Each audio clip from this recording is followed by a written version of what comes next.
Coming into land there, folks, is Virgin Atlantic's Airbus A350. It's coming in from Orlando. It's just flown just shy of 4,000 nautical miles. That came into service in August 2021, making the aircraft 1 year old. Registration is Golf-Victor Echo Victor Echo. Enjoy landing.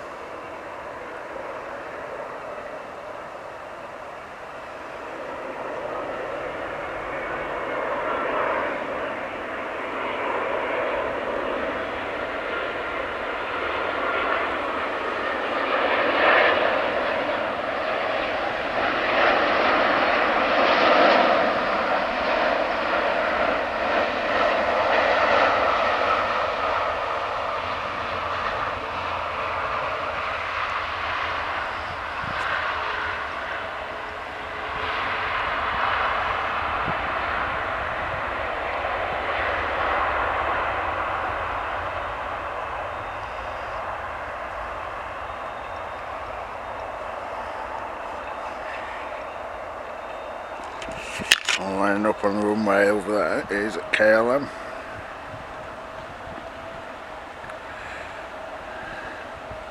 Going back to Amsterdam, not messing around today. KLM only came in about half an hour ago, 35 minutes ago. And we're travelling 264 nautical miles. The aircraft came into service in June 2017, making the aircraft 6 years old. Registration is Papa Hotel Echo X-Ray Oscar, and it's an Embraer E175 STD. KLM just waiting for the Virgin to pull off the runway before it makes its way back to Amsterdam.